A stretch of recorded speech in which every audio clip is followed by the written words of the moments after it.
গভীর চিন্তায় ডুবে গিয়েছিল আহমাদ মুসা। সে চিপস দুটি ভিক্টর রায়ার হাত থেকে নিয়ে আবার নজর বুলাতে লাগলো। উল্টে পাল্টে দেখতে লাগলো ভালো করে। এক জায়গায় গিয়ে তার চোখ আটকে গেল। দেখল প্রথম চিপসের শেষ ডান প্রান্তে সোনালি রঙের চিপসে সোনালি রঙের একটা অ্যারো আরও ডান দিকটা মানে বাইরের দিককে ইঙ্গিত করছে। এর বিপরীত দৃশ্য দ্বিতীয় চিপসটিতে, সেটার বাম প্রান্তে একটি অ্যারোর মাথা ভেতর দিকে মানে কোডকে ইঙ্গিত করছে। আহমাদ মুসা দেখালো অ্যারোটি সকলকে, বলল দু চিপসের দু কোডের মধ্যে সম্পর্ক রয়েছে। যে চিপসের অ্যারো বাইরের দিকে ইঙ্গিত করছে সেটা প্রথম ব্যবহার করতে হবে, এবং যে চিপসের অ্যারো ভেতরমুখী হয়ে কোডকে ইঙ্গিত করছে সেটা দ্বিতীয়। একে প্রথমটার পরে ব্যবহার করতে হবে। হাসি ফুটে উঠল ভিক্টর রায়ার মুখে। বলল, আপনার রহস্যভেদী জ্ঞান অতুলনীয়। এখন বাকি থাকলো বর্ণমালাগুলোর অর্থ উদ্ধার করা। হঠাৎ আহমাদ মুসার চোখ মুখ উজ্জ্বল হয়ে উঠল, কিন্তু পরক্ষণেই নিজেকে সামলে নিয়ে স্বাভাবিক হয়ে গেল। তারপর চিপসগুলো ক্রোশে পুরে পকেটে রাখতে রাখতে বলল, রহস্য উদ্ধার যখন শুরু হয়েছে তখন শেষও শীঘ্রই হয়ে যাবে ইনশাল্লাহ। কথা শেষ করে একটু থেমে আবার বলে উঠল, না, এখানে আর দেরি করা নয়, আপনারা আহত, চলুন আমরা যাই। যাবার সময় নিচের ফ্লোরটা একটু দেখে যেতে হবে। বলেই তাকালো হাসান তারিকের দিকে, বলল, তুমি আগে আগে চলবে, সাবধানে দেখে শুনে। শত্রু লুকিয়ে থাকতে পারে সুযোগের অপেক্ষায়, আর পেছন দিকটা দেখার দায়িত্ব আমার। নির্দেশের সাথে সাথে স্টেন গান হাতে নিয়ে হাঁটতে শুরু করলো হাসান তারিক। ভিক্টর রাইয়া ও সোফিয়া সুসানও হাঁটতে শুরু করেছে। আহমাদ মুসা হাঁটতে শুরু করে আবার থমকে দাঁড়ালো, বলল, দাঁড়াও হাসান তারিক। দাঁড়িয়ে পড়ল সবাই। হাসান তারিক, ডেভিড ডেনিমের মৃতদেহ রেখে যাওয়া যাবে না, তুলে নিয়ে সাগরে ডুবিয়ে রাখতে হবে, অথবা অন্য কোথাও লুকাতে হবে যাতে তার মৃতদেহ কেউ না পায়। কেন? এর প্রয়োজন কি? সবার মৃতদেহই তো থাকছে। আহমাদ মুসা কথা শেষ করতে বলে উঠল সোফিয়া সুসান, তার লাশ এখানে থাকলে আজর ওয়াইজম্যান অবশ্যই জেনে যাবে যে ডেভিড ডেনিমের গলায় ক্রসটা নেই। তখন সে অবশ্যই সন্দেহ করতে পারে যে দুটি কোড নাম্বার শত্রুর হাতে পড়ে গেছে। তার ফলে এই কোড দিয়ে আর কোনো লাভ হবে না, বলল আহমাদ মুসা। সোফিয়া সুসানের বিমুগ্ধ দৃষ্টি আহমাদ মুসার পর। বলল, কিন্তু এ কথাও তো মনে করতে পারে টাকার লোভে কেউ ক্রসটা নিয়ে গেছে। টাকার লোভ থাকলে এতগুলো মানিব্যাগ তারা নেয়নি কেন? তাছাড়া আজর ওয়াইজম্যান জানে যারা এ লড়াই করেছে তারা টাকার জন্যে লালায়িত নয়। আহমাদ মুসা বলল, ধন্যবাদ, বলল সোফিয়া সুসান। অসীম মুগ্ধতায় আলোকিত সোফিয়া সুসানের গোটা চেহারা। আমারও ধন্যবাদ গ্রহণ করুন আহমাদ মুসা। আপনাকে যতই দেখছি ততই অভিভূত হয়ে পড়ছি, বলল ভিক্টর রাইয়া। ভিক্টর রাইয়া যখন কথাগুলো বলছিল তখন এদিকে কান না দিয়ে আহমাদ মুসা এগিয়ে গিয়ে ডেভিড ডেনিমের লাশ কাঁধে তুলে নিচ্ছিল। ছুটে এলো হাসান তারিক। আপনি জানেন ভাইয়া, এ ধরনের ভার বইতে আমার খুব ভালো লাগে, বলে আহমাদ মুসার হাত থেকে ডেভিড ডেনিমের লাশ ছিনিয়ে নিয়ে তা নিজের কাঁধে তুলে নিল। সোফিয়া সুসান তার আহত হাত দিয়ে একটা স্টেন গান তুলে নিল এবং গুলির ম্যাগাজিনটা পরীক্ষা করল। তারপর আহমাদ মুসাকে লক্ষ্য করে বলল, এবার মিস্টার হাসান তারিকের দায়িত্ব আমি পালন করব, বলে সামনে গিয়ে সবার সামনে সে হাঁটতে লাগল। ধন্যবাদ সুসান, তুমি সত্যি একজন কমান্ডো, বলল আহমাদ মুসা। ভুলে যাচ্ছেন বোধহয় যে আপনি আহমাদ মুসা। কারো সাধারণের জন্য আপনার মুখ থেকে এত বড় প্রশংসা মানায় না। এটা প্রশংসা নয়, সত্যের স্বীকৃতি, আহমাদ মুসা বলল। আবার এই কথা এবং সবকিছু আমার কাছে স্বপ্ন মনে হচ্ছে। ভয় হচ্ছে স্বপ্নটা আবার ভেঙে যায়। আবেগে গলাটা কাঁপল সুসানের। বলেই দ্রুত চলতে শুরু করেছে সুসান। সবাই চলতে শুরু করল, আহমাদ মুসাও। শান্তাসীমা উপত্যকার পাশে হাইওয়ে থেকে একটু নেমে গাড়ি দাঁড়িয়ে পড়ল। গাড়ির ড্রাইভিং সিট থেকে প্রথমে নামলো হাসান তারিক। আহমাদ মুসাও নামলো তারপরে পাশের সিট থেকে। ঠিক এখান দিয়েই সুলিভানের গাড়িকে রাস্তায় উঠতে দেখেছিলাম, বলল হাসান তারিক। আহমদ মুসা চারদিকে তাকালো, দেখল তারা যেখানে দাঁড়িয়ে আছে সেখান থেকে বড় গাছপালা মুক্ত একটা করিডোর এঁকে বেঁকে সামনে এগিয়ে গেছে। তার দুপাশে ঝোপঝাড়, গাছপালা, পাথরে মাটিতে মেশানো ভূমি, ঘাসে ঢাকা। সুলিভান নিশ্চয় গাড়িটা সড়ক থেকে দেখা যাবে এমন জায়গায় পার্ক করেনি। মনে হয় যতটা পেরেছে ভেতরে নিয়েছে। এখন দেখো গাড়ি যাওয়ার চিহ্নটা খুঁজে পাওয়া যায় কিনা, তাহলে কিছুটা অন্তত পরিষ্কার হবে যে কেন সে এখানে এসেছিল। এদিকে তাদের নতুন কোনো আস্তানা আছে কিনা, আহমদ মুসা বলল। আহমদ মুসা ও হাসান তারিক দুজনেই গাড়ির চাকার চিহ্ন খুঁজতে লাগল। যে গাড়ি সুলিভান ব্যবহার করেছিল তা বড় গাড়ি না হলেও আমেরিকান কারটির ওজন কম নয়। এ ওজনের চাপে কচি ঘাস যে থেঁতলে যাবে, পাতা ছেড়ে যাবে, কচি ঘাসগুলো ভেঙে যাবে, তা খুবই সাধারণ দৃশ্য। আহমদ মুসারা এই চিহ্নই সন্ধান করতে লাগল। অবাক হলো তারা সন্ধান করতে গিয়ে দেখল ঘাসে ঢাকা করিডোরটার মাঝামাঝি লম্বালম্বি গোটা জায়গাটার ঘাস অনেকটা থেঁতলানো, পাতা ছেঁড়া, কচি গাছও মাঝে মাঝে পিষ্ট হওয়া। বিস্ময়ের ব্যাপার হলো থেঁতলানো ও ছেঁড়া কোনো কচি ঘাস বা গাছ মরে শুকিয়ে গেছে, কোনোটা আবার থেঁতলানো ছেঁড়া হলেও ওইভাবে মরে যায়নি। বিস্মিত হলো আহমদ মুসা। বিষয়টার দিকে হাসান তারিকের দৃষ্টি আকর্ষণ করল। ভ্রু কুঞ্চিত হলো হাসান তারিকের, বলল, ঠিক বলেছেন ভাইয়া, বিষয়টা এতক্ষণ আমি খেয়াল করিনি। এটা একটা বিরাট ব্যাপার। এর অর্থ হলো শুধু সুলিভানের গাড়ি নয়, এ ধরনের গাড়ি এখানে আগেও এসেছে, হয়তো বারবার এসেছে ভাবছিল আহমদ মুসা। বলল, আর সুলিভানের মতো গাড়ি বারবার আসার অর্থ হলো সামনে এমন কিছু আছে যেখানে গাড়িগুলো এসেছে। ঠিক বলেছেন ভাইয়া, কিন্তু প্রশ্ন হলো শান্তাসীমা উপত্যকার পাথরে জেটি ছাড়াও তাদের আর কোনো ঘাঁটি কি এদিকে আছে? কেলভিনের কথায় কি এটা বোঝা যায়নি? বলল হাসান তারিক। শান্তাসীমার এই পাশটাকে শান্তাসীমা উপত্যকার বাইরে ধরছ কেন? আহমদ মুসা বলল, তাও হতে পারে, চলো গাড়ির এই ট্র্যাক ধরে আমরা এগিয়ে যাই বলে হাঁটা শুরু করলো আহমদ মুসা। হাসান তারিকও চলল পাশাপাশি। যতই সামনে মানে উত্তরে এগোতে লাগলো তারা, ততই এঁকে বেঁকে অনেক ঝোপঝাড় পাশ কাটিয়ে গিয়ে যাওয়া ঘাসের করিডোরটায় ছোটখাটো আগাছা, গাছগাছড়ার সংখ্যা বাড়াতে লাগলো। এখানে গাড়ি যাতায়াতের ট্র্যাকটা আরও স্পষ্ট হয়ে উঠেছে। বিস্ময় বাড়তে লাগলো আহমদ মুসা, হাসান তারিকের। জঙ্গলের মধ্যে এভাবে গাড়ি নিয়ে আসার রহস্য কি? রহস্য কি না বুঝলেও কোনো একটা বড় ব্যাপার আছে সে বিষয়ে তারা নিশ্চিত হলো। একটা পাহাড়ের বড় টিলার গোড়ায় এসে তাদের এই যাত্রা শেষ হয়ে গেল। দেখল টিলাটার গোড়ায় এসে গাড়ি চলার সেই ট্র্যাকটা শেষ হয়ে গেছে। আহমদ মুসারা থমকে দাঁড়ালো সেখানে, চারদিকে তাকালো। ভাইয়া, উপকূল কিন্তু খুব বেশি দূরে নয়, বলল হাসান তারিক, কিন্তু সামনেটা আরো উঁচু হয়ে উঠেছে। শান্তাসীমা উপত্যকার মতো ভূমি অর্থাৎ নিচু হয়ে উপকূল সমান্তরাল হয়ে যায়নি। আহমদ মুসা বলল, হ্যাঁ ভাইয়া, মনে হয় সামনের পাহাড়টা সাগর থেকে উঠে এসেছে। সেখানে হয়তো আমরা কোনো নাব্য উপকূল পাব না, বলল হাসান তারিক। আমরা উপকূলে যাচ্ছি না হাসান তারিক, গাড়ি লোকেরা কোথায় এসেছিল সেটা খুঁজছি। আমার ধারণা এটা ওদের উপকূলে যাবার কোনো রাস্তা নয়।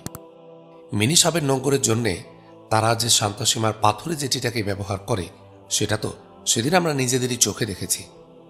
আহমদ মুসা বলল, এই জঙ্গলে তাহলে তারা কেন আসবে? বলল হাসান তারিক। ভাবছিল তারা।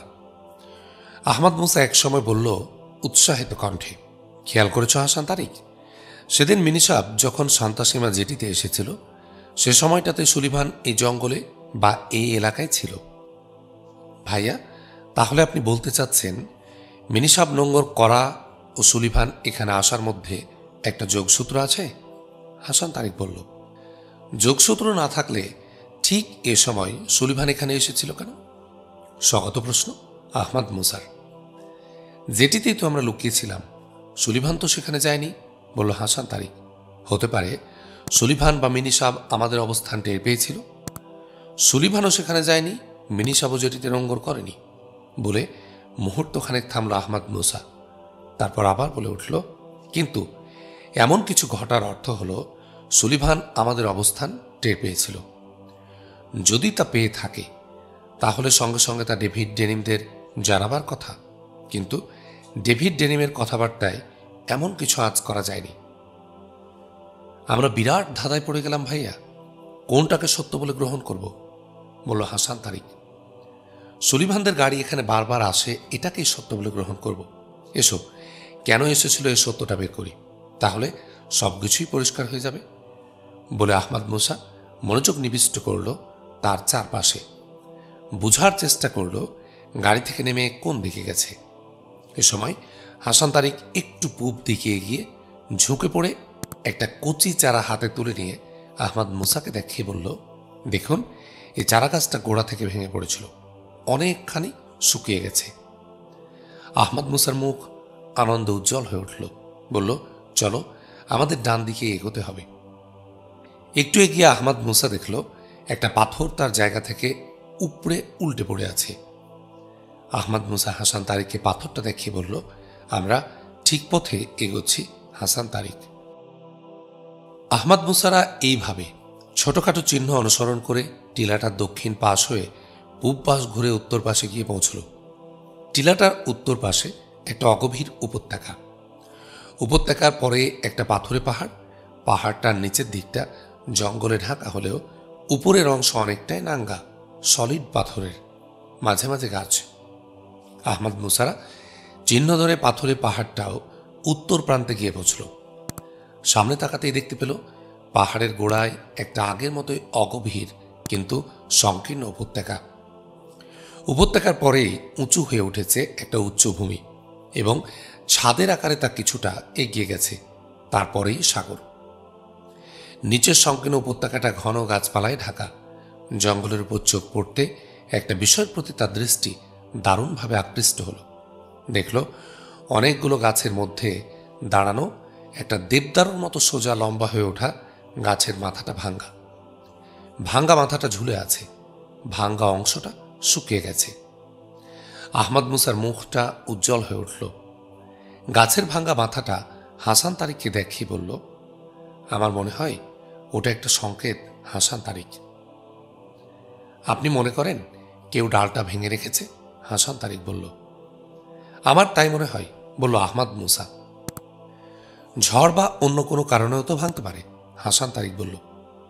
দেখো, গাছটার পূব, পশ্চিম, উত্তর সব দিকেই গাছের প্রাচীর, দক্ষিণ দিকটা ফাঁকা, কিন্তু এদিকে আবার পাহাড়ের প্রাচীর, সুতরাং এই অবস্থায় অপেক্ষাকৃত ছোট গাছটা এইভাবে ভাঙতে পারে না, বলল আহমদ মুসা।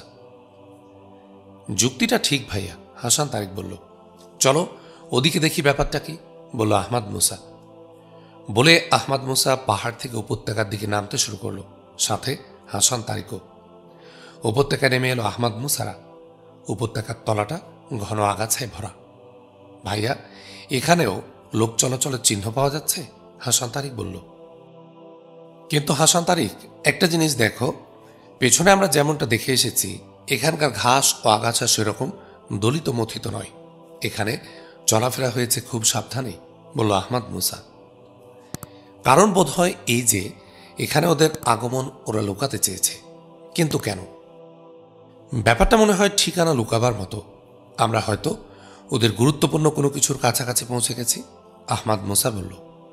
আহমদ মুসা, হাসান তারিক দুজনেই চারদিকে সতর্কভাবে চোখ বোলাতে লাগলো, কিন্তু দৃষ্টি আকর্ষণের মতো কোনো কিছু কোথাও দেখল না। চলো আমরা মাথা ভাঙা গাছটার দিকে আগাই, আহমদ মুসা বলল।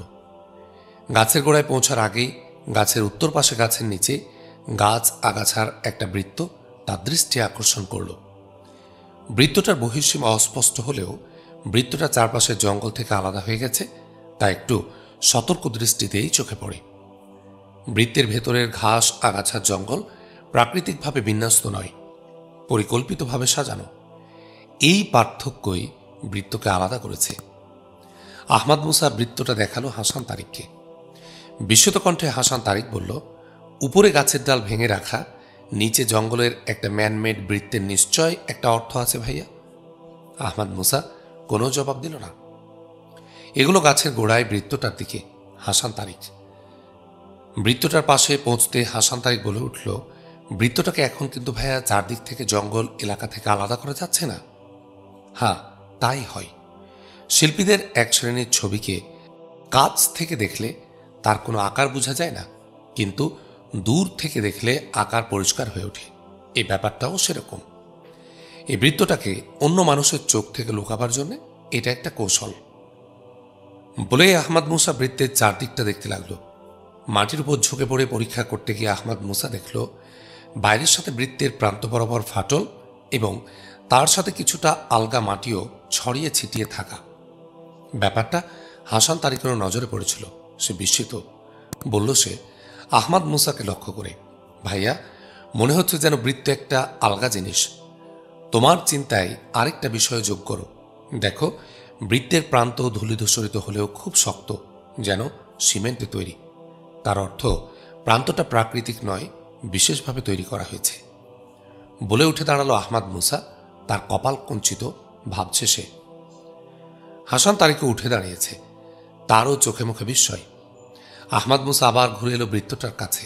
বলল, বৃত্তটাকে ম্যানহোলের ঢাকনার মতো কিছু বললে কেমন হয়? চোখ কপালে তুলল হাসান তারিক। তার মানে জঙ্গল ঢাকা এই গোটা বৃত্তটা সরানো যাবে? প্রান্ত বরাবর আলগা মাটি দেখে মনে হচ্ছে এটা উঠেছে নেমেছে। আহমদ মুসা বলল, কিন্তু কিভাবে সম্ভব? কেনই বা উঠবে? এই জঙ্গলে এমন বিদঘুটে জায়গায় কি থাকতে পারে? হাসান তারিক বলল। আহমদ মুসা ভাবছিল, তাকিয়েছিল পূব দিকে। বলল, আমরা শান্তাসীমা পাথুরে জেটির প্রায় সমান্তরালে দাঁড়িয়ে আছি। এখান থেকে পাথুরে জেটিটা কত গজ হবে হাসান তারিক? হাসান তারিক পূব দিকটা একটু ভালো করে দেখে বলল, ভাইয়া, আমরা তো পাথুরে জেটিটার পাশে দাঁড়িয়ে আছি। পাথুরে জেটির পশ্চিম পাশে যে পাথুরে দেয়াল দেখেছি, যাকে আমরা পাহাড় ভেবেছি, সেটা আমাদের সামনের উঁচু ভূমির দেয়াল। আমাদের এখান থেকে সে দেয়ালের দূরত্ব 20-25 গজের বেশি হবে না। আহমদ মুসার মুখ উজ্জ্বল হয়ে উঠল। বলল, এই বৃত্তটা যদি কোনো ঢাকনা জাতীয় কিছু হয়, তাহলে আমার মনে হচ্ছে এই হাইল্যান্ডের নিচে কোনো স্থাপনা তৈরি করা হয়েছে, যার সাথে পাথুরে জেটির সম্পর্ক আছে। হাসান তারিক সঙ্গে সঙ্গে কথা বলল না। তার চোখে মুখে আনন্দ ও বিস্ময়ের সমাহার। পরে ধীরে ধীরে বলল, তাহলে ভাইয়া, শান্তাসীমা উপত্যকার এই আসল ঘাঁটি, এখানে ঢোকার পথও তাহলে এই বৃত্তমুখটাই। বলে একটু থেমে আবার বলা শুরু করলো হাসান তারিক, বৃত্তটা একটা ঢাকনা হলে বাইরে খোলার একটা পথ অবশ্যই থাকবে। সেটাই এখন আমাদের দেখা দরকার ভাইয়া। হ্যাঁ, এটা কোনো ঢাকনা হলে তা খোলার উপায় তো অবশ্যই থাকবে। বলে আহমদ মুসা বসে পড়ল। বৃত্তের উপর আবার চোখ বোলাতে লাগল, কিন্তু চারদিক ঘুরেও সন্দেহ করার মতো কিছুই পেল না। আহমদ মুসা নিশ্চিত যে কোনো ইলেকট্রনিক ব্যবস্থা ছাড়া এ ধরনের দৈত্যাকার ঢাকনা উঠানো নামানো সম্ভব নয়। ইলেকট্রনিক ব্যবস্থা সে ধরনের কৌশল খুঁজেই পেল না আহমদ মুসা। কিন্তু মাথা ভাঙা গাছটার বরাবরে এসে আহমদ মুসা বৃত্তের বাইরে আগাছার ভেতর আলগা মাটির একটা অস্পষ্ট লাইন দেখতে পেল। আগাছার মধ্যে এ ধরনের আলগামাটি অস্বাভাবিক। আহমদ মুসা দু হাতে আগাছা দুদিকে সরিয়ে ভালো করে দেখল আলগামাটির লাইনটাকে। আলগামাটির এ লাইনটি শুরু হয়েছে বৃত্তের প্রান্তের সাথে লেগে থাকা বাইরের মাটির প্রায় কোণা থেকে, আর শেষ হয়েছে গাছের গোড়ায় গিয়ে। আহমদ মুসা মাটির ট্র্যাকটি অনুসরণ করে গাছের গোড়ায় গিয়ে পৌঁছল। ঘাস ও আগাছার ভিড়ে গাছের গোড়াটা দেখাই যায় না। আলগামাটির লাইন সোজা গাছের জায়গাটার আগাছার ফাঁক দিয়ে তাকানো গোড়ার দিকে। দেখতে পেল মাটি থেকে 5-6 ইঞ্চি উপরে গাছের গোড়ার একটা জায়গা 4 বর্গ ইঞ্চি আকারে গোল করে কাটা, এবং মাটি থেকে কাটা পর্যন্ত জায়গাটা গাছের পাতা দিয়ে ঢেকে দেয়া। আহমদ মুসা ডান হাতে জঙ্গল ফাঁক করে রেখে বাঁ হাত দিয়ে পাতাগুলো সরিয়ে ফেলল। সঙ্গে সঙ্গে তার নজরে পড়ল গাছের গা বেয়ে মাটি থেকে উঠে আসা একটা বিদ্যুতের তার। দুচোখ উজ্জ্বল হয়ে উঠল তার। কাটা অংশটা ধরে টান দিল। হাতের সাথে একটা অংশ উঠে এলো। কাটা অংশটা ছিল ঢাকনার মতো লাগানো। ঢাকনা খুলতেই দেখা গেল প্লাস্টিকের একটা ক্ষুদ্র সুইচ বক্স। সুইচ প্যানেলের একটা প্রান্ত নীল, অন্য প্রান্তটা লাল। সুইচটা নীল প্রান্তে টেনে দেয়া আছে। আহমাদ মুসা সোজা হয়ে দাঁড়াল। পেছনে দাঁড়িয়েছিল হাসান তারিক। হাসান তারিকও দেখতে পেয়েছিল সব কিছু। উঠে দাঁড়াতে হাসান তারিক বলে উঠল, ভাইয়া, সত্যি আমরা ঠিক জায়গায় এসে গেছি। এখানে সুইচ টিপে ওই দৈত্যাকার ঢাকনাটা খোলা যাবে। হ্যাঁ হাসান তারিক, সুইচটা নীল প্রান্ত থেকে লাল প্রান্তে টানলেই সিঁড়ি বা গুহামুখের ঢাকনাটা খুলে যাবে। কিন্তু আমি ভাবছি, এটা দরজা খোলার সুইচ না দরজা খোলার জন্যে সংকেত পৌঁছাবার সুইচ? চিন্তা জড়িত কণ্ঠে বলল আহমাদ মুসা। যেটাই হোক ভাইয়া, সুইচ টিপলে দরজা খুলে যাবে, বলল হাসান তারিক। তা ঠিক, কিন্তু এটা দরজা খোলার সংকেত হলে দরজার মুখে লোক থাকবে আমাদের স্বাগত জানানোর জন্যে। এরপরেও তো আমাদের সামনে এগোতে হবে ভাইয়া, হাসান তারিক বলল। হ্যাঁ হাসান তারিক, তৈরি হও, রিভলভারটা হাতে নাও, ঢাকনাটার প্রান্তে গিয়ে দাঁড়াও, আমি সুইচ টিপছি। বলে আহমাদ মুসা হাত বাড়ালো সুইচের দিকে, আর বাম হাত দিয়ে পকেট থেকে তুলে নিল মেশিন রিভলভার। অন্যদিকে হাসান তারিক পকেট থেকে রিভলভার তুলে নিয়ে ছুটল ঢাকনার প্রান্তে। আহমাদ মুসা সুইচ বক্সের সাদা বোতামটাকে টেনে আনলো নীল প্রান্ত থেকে লাল প্রান্তে। সঙ্গে সঙ্গে শীষ দেওয়ার মতো একটা শব্দ হলো। তারা তাকালো বৃত্তাকার ঢাকনার দিকে, দেখল বৃত্তাকার ঢাকনা নিচে নেমে যাচ্ছে। ফুট দুয়েক নামার পর ঢাকনাটা দ্রুত পাশে সরে গেল। আহমাদ মুসা দৌড়ে গিয়ে হাসান তারিকের পাশে দাঁড়ালো। দেখল তারা একটা সিঁড়ির মুখে দাঁড়িয়ে। সিঁড়ির গোড়াটা একটা আলোকিত ঘর, পাথরে মেঝের একটা ঘর ওটা। আহমাদ মুসা সিঁড়িতে পা রেখে বলল, আমি নামছি, তুমি এসো। আহমাদ মুসা, হাসান তারিক দুজনেই তরতর করে সিঁড়ি দিয়ে নেমে গেল। পা রাখলো তারা ঘরে। চতুষ্কোণ একটা ঘর, পাথরে মেঝে, পাথরে ছাদ, পাশের দেয়াল ছোট বড় পাথর গেঁথে তৈরি করা। ঘরে জানালা নেই, একটি দরজা। ঘরটা শীতাতপ নিয়ন্ত্রিত। ঘরে কোনো আসবাবপত্রও নেই, তবে সিঁড়ির পেছনের দেয়ালে অনেকগুলো বাক্স সাজিয়ে রাখা। বাক্সগুলো একটু দেখা দরকার, ফিসফিস করে বলল আহমাদ মুসা। সঙ্গে সঙ্গে হাসান তারিক ছুটল বাক্সগুলোর দিকে। পকেট থেকে ছুরি বের করে একটা বাক্সের উপরের কাভারটা কেটে ফেলল। বাক্সে বই ভর্তি। একটা বই হাতে তুলে নিল আহমাদ মুসা, নজর বুলালো শিরোনামের উপর, by faith Islamist or terrorist. ইংরেজি ভাষায় এই গ্রন্থটি লিখেছেন a group of European people. প্রকাশকের জায়গায় লেখা ক্রিশ্চিয়ান চ্যারিটি প্রেস, বেলফাস্ট, উত্তর আয়ারল্যান্ড। প্রকাশকের বক্তব্য যিনি দিয়েছেন তার নাম মেরি ক্রিশ্চিয়ানা। তার ঠিকানা লেখা হয়েছে রোম, ইটালি। হাসল আহমাদ মুসা, বলল, বইটা লিখেছে, ছেপেছে এবং ছড়াচ্ছে ইহুদিরা, কিন্তু দেখানো হচ্ছে বইটা খ্রিস্টানেরা লিখেছে, ছেপেছে এবং তাই তারাই প্রচার করছে। নতুন কি ভাইয়া, ইহুদিবাদীরা খ্রিস্টানদের ঘাড়ে বন্দুক রেখেই তো স্বীকার করে চলেছে। হাসান তারিক বলল, এত বই এখানে কেন? অনেকটা স্বগত প্রশ্ন আহমাদ মুসার। আমার মনে হয় ভাইয়া, বইগুলো এখানে আনা হয়েছে উত্তর আজরসের দ্বীপগুলোর জন্যে। মনে হয় হারতাকে ওরা উত্তর আজরসের ঘাঁটি বানিয়েছে। আহমাদ মুসা বলল, তাহলে সাওতরাহ কি? জিজ্ঞাসা হাসান তারিকের। সাওতরাহ ওদের ভয়াবহ এক জেলখানা, ঠিক আলেকজান্ডার সোলজেনিৎসের গুলাগ দ্বীপের মতো। আহমাদ মুসা কথা শেষ করে এগোতে লাগলো দরজার দিকে। সাথে সাথে চলল হাসান তারিকও। দরজাটা স্টিলের। দরজার এপারে হুঁক আছে, লক সিস্টেমে রয়েছে।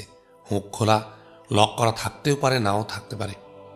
লক করা না থাকুক, আহমাদ মুসা কামনা করল। ডান হাতে মেশিন রিভলভার ধরে বাম হাতে দরজার হাতলে চাপ দিল সে। নিঃশব্দে ঘুরে গেল হাতল। শেষ আছে কিঞ্চিত সরে এলো দরজা। লক করা নেই বুঝল আহমাদ মুসা। পরক্ষণে এক ঝটকায় খুলে ফেলল দরজা। মেশিন রিভলভার বাগিয়ে আহমাদ মুসা ও হাসান তারিক দুজনেই দরজা থেকে মুখ বাড়িয়ে চারদিকে তাকালো। দরজার বাইরে ওটা কোনো ঘর নয়, একটা প্রশস্ত করিডোর। তার দুদিকে ঘরের সারি। আহমাদ মুসা ও হাসান তারিক দুজনে অনেকক্ষণ অপেক্ষা করল দরজায়, কিন্তু কাউকে দেখল না। এমনকি কোনো দিক থেকে কোনো সাড়া শব্দও পেল না। আমার মনে হয় এখানে কেউ নেই এখন। প্রয়োজনের সময়ে শুধু ওরা আসে হয়তো, ফিসফিসে কণ্ঠে বলল হাসান তারিক। চলো সার্চ করে দেখা যাক, বলে আহমদ মুসা সাবধানে পা ফেলল করিডোরে। হাসান তারিকও করিডোরে নেমে এলো। চলো আগে করিডোর ঘুরে সবটা দেখে আসি, তারপর সব সার্চ করা যাবে। আগে আমাদের দেখা দরকার মিনি সাবমেরিনের সংযোগটা কিভাবে। এখন আমার মনে হচ্ছে সেই রাতে দুটি মিনি সাবমেরিনকে জেটিতে আধা ডোবা অবস্থায় অপেক্ষা করে চলে যেতে দেখেছিলাম। ওরা কিন্তু অপেক্ষা করে ফিরে যায়নি, কাজ সম্পন্ন করেই তারা চলে যায়। শেখুল ইসলামকে এক মিনি সাবমেরিন এসে রেখে যায়, পরের মিনি সাবমেরিনটা এসে তাকে নিয়ে যায়। পানির ভেতরে হস্তান্তরটা কিভাবে করেছিল সেটাই আমাদের জানা দরকার। ফিসফিসিয়ে কথাগুলো বলল আহমদ মুসা হাসান তারিককে। দরজা থেকে বের হবার পর হাতের ডান দিকে মানে দক্ষিণ দিকে করিডোরটা ৬-৭ গজের বেশি এগোয়নি। আহমদ মুসা হাঁটছিল করিডোর ধরে উত্তর দিকে, দুপাশে ঘর। কয়েকটা ঘর পেরোতেই পূর্বমুখী আরেকটা করিডোরের সংযোগস্থলে তারা গিয়ে পৌঁছল। সেখান থেকে মূল করিডোরটা আরও উত্তরে এগিয়ে গেছে, আর পূবমুখী শাখা করিডোরটা ১৫-২০ গজ পূবে গিয়ে শেষ হয়ে গেছে। আমাদেরকে উত্তরে এগোতে হবে, বলে আহমদ মুসা মূল করিডোর ধরে সামনে এগোলো। হাসান তারিকও তার পাশাপাশি হাঁটছিল। আহমদ মুসারা ত্রিমুখী করিডোরের সংযোগস্থলের মাঝখানে এসে পৌঁছেছে। এ সময় চারদিক থেকে অনেকগুলো ফাঁস এসে তাদের জড়িয়ে ফেলল। ফাঁসগুলো তাদের গলা এবং হাত সহ বুক বরাবর দেহকে কঠিনভাবে বেঁধে ফেলল। আত্মরক্ষার কোনো চেষ্টা করার আগে মাটিতে আছড়ে পড়ে গেল তারা। আহমদ মুসাদের উপর ফাঁস নিক্ষেপ করেছিল ছাদের চারদিকের ব্যালকনি থেকে। আহমদ মুসারা করিডোরে ঢোকার পর এ ঘর ও করিডোরের দিকেই শুধু নজর রেখেছে, উপরে তাকায়নি। উপরে ছাদের চারদিক ঘিরে বেলকনি, বেলকনির রেলিংয়ে পর্দা টাঙানো, এরই আড়ালে লুকিয়েছিল ওরা ৬ জন। প্রত্যেকের হাতে স্টেন গান, কিন্তু ওরা গুলি করে চোখের পলকে শত্রু মারার চেয়ে ফাঁসিতে আটকে খেলিয়ে মারার মধ্যে আনন্দ খুঁজে পেয়েছে। ফাঁসিতে আটকে আহমদ মুসাদের মেঝেতে আছড়ে ফেলার পর ওরা ৬ জন লাফিয়ে নেমে এলো মেঝেতে। ওরা ফাঁস ধরে টেনে আহমদ মুসা ও হাসান তারিককে ত্রিমুখী করিডোরের সংযোগস্থলের উত্তর পাশের বড় একটা ঘরে নিয়ে গেল।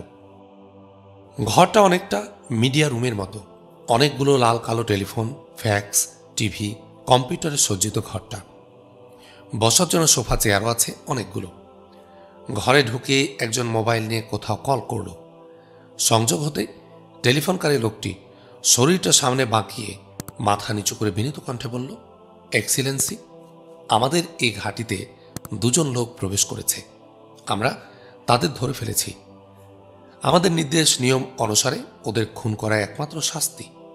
তবু মনে হলো আপনাকে জানিয়ে তবেই কিছু করা দরকার। আপনি নির্দেশ করুন। উপরের কথা শুনে লোকটি বলল, হ্যাঁ, 2 জনই বিদেশি। কথা শেষ করে ওপারের কথা শুনল। শুনেই তার 2 চোখ বিস্ময়ে ছানা বড়া হয়ে গেল। বলল, সাংঘাতিক এক্সেলেন্সি, আমরা তো এতটা ভাবিনি। আমরা ভালোভাবে ওদের বেঁধে রেখেছি। ওপারের কথা শুনল আবার সে। তারপর বলল, ঠিক আছে এক্সেলেন্সি, বুঝতে পেরেছি। আপনি যেভাবে বলেছেন সেভাবে ওদের রাখব। আপনারা কখন আসছেন? এক্ষুনি যাত্রা করছেন? ঠিক আছে এক্সেলেন্সি, আমরা হুঁশিয়ার থাকব। কথা শেষ করে মোবাইল অফ করে রেখে দিয়ে উঠে দাঁড়ালো লোকটি। তার চোখে সিংহের দৃষ্টি। সে তার লোকদের উদ্দেশ্য করে বলল, জানো, এ 2 জন লোক আমাদের অসংখ্য লোককে খুন করেছে। আমাদের কর্তারা যাদের হন্যে খুঁজছেন সে আহমদ মুসা এরা হতে পারে। মিনি সাব নিয়ে কর্তারা এক্ষণে যাত্রা করছেন, কয়েক ঘন্টার মধ্যে এসে যাবেন। এখন এদের ব্যাপারে আমাদের খুব সাবধান থাকতে হবে। লোকটি থেমেই আবার বলে উঠল, তোমরা ওদের সব অস্ত্র কেড়ে নিয়েছ তো? একজন উত্তরে বলল, হ্যাঁ, ওদের কাছে আর কিছুই নেই। ঠিক আছে, এখনই ওদের 2 পা বেঁধে ফেলো। 2 হাত যেভাবে দেহের ফাঁসে বাঁধা পড়েছে সেটাকে আরো শক্ত করো। ওদের চোখ বেঁধে ফেলো, মুখ আটকে দাও টেপ দিয়ে, বলে লোকটি আহমদ মুসার দিকে এগিয়ে এলো। বলল, আমরা তোমাদের শিকার বানাতে পারলাম না। তোমরা যাদের শিকার তারা আসছে। তোমরা আমাদের ডেভিড ডেনিন, সুলিভান, কেলভিন সহ বহু লোককে হত্যা করেছ, তার ফল তোমাদেরকে তিল তিল করে ভোগ করতে হবে। কথা শেষ করে হেসে উঠল লোকটি। বলল, তোমরা বোকার মতো ঢুকেছিলে এই ঘাটিতে, মনে করেছিলে বোধহয় তোমাদের চেয়ে বুদ্ধিমান আর কেউ নেই। কিন্তু জানতে না তোমরা, গাছের সুইচে চাপ দেবার সঙ্গে সঙ্গে শুধু সিঁড়ির দরজাটাই খুলে যায়নি, ভেতরে অ্যালার্মও বেজে উঠেছিল। সঙ্গে সঙ্গে আমাদের এই টিভিতে তোমাদের ছবি ভেসে উঠেছিল। টিভি ক্যামেরা লুকানো ছিল বৃত্তাকার ঢাকনার কৃত্রিম গাছগাছড়ার মধ্যেই। আমরা ভেতরে তোমাদের জন্য ফাঁদ পেতে বসেছিলাম। ফাঁদে তোমরা পরিকল্পনা মোতাবেকই ধরা পড়েছ। এখানে কেউ ঢুকলে তার জন্যে মৃত্যু ছাড়া দ্বিতীয় আর কোনো পথই থাকে না। এতক্ষণ তোমরা লাশ হয়ে যেতে, কিন্তু তোমাদের মৃত্যুটা লেখা আছে আরও উপরের কর্তাদের হাতে। তার আগে তোমাদের নিয়ে অনেক কাজ আছে নাকি। কথা শেষ করে হঠাৎ সে চমকে ওঠার মতো সোজা হয়ে দাঁড়ালো। বলল, একজনকে লক্ষ্য করে ভেতরে সুইচ টিপে সিঁড়ির দরজাকে বন্ধ করে দেয়া হয়েছে। ওরা 5 জন আহমদ মুসা ও হাসান তারিখকে বাঁধার কাজে ব্যস্ত ছিল। হাত পা ওদের নতুন করে বাঁধা হয়ে গিয়েছিল। চোখ মুখ বাঁধতে যাচ্ছিল ওদের। নেতা লোকটির কথা শুনে ওরা 5 জনে অপরাধীর মতো উঠে দাঁড়ালো। বলল একজন, আমরা এদের ধরে এনে সোজা নিয়ে এসেছি, ভুলে গেছি আমরা সিঁড়ির কথা। বলে এ লোকটি সহ আরও একজন ঘর থেকে ছুটে বেরিয়ে গেল সিঁড়ি ঘরের দিকে। আহমদ মুসা লোকটির টেলিফোন আলাপ শুনে এবং আজর ওয়াইজম্যানদের কেউ তাদেরকে এখান থেকে নিয়ে যাওয়ার জন্য আসছে জানতে পেরে খুশি হয়ে উঠেছিল। সে মনে মনে প্রার্থনা করছিল তাদেরকে যেন সাউতোরাহ দ্বীপে নিয়ে যাওয়া হয়। বন্দী হয়ে যাওয়ার মধ্যে ঝুঁকি আছে, কিন্তু আরও মন্দের চেয়ে এটা তো ভালো।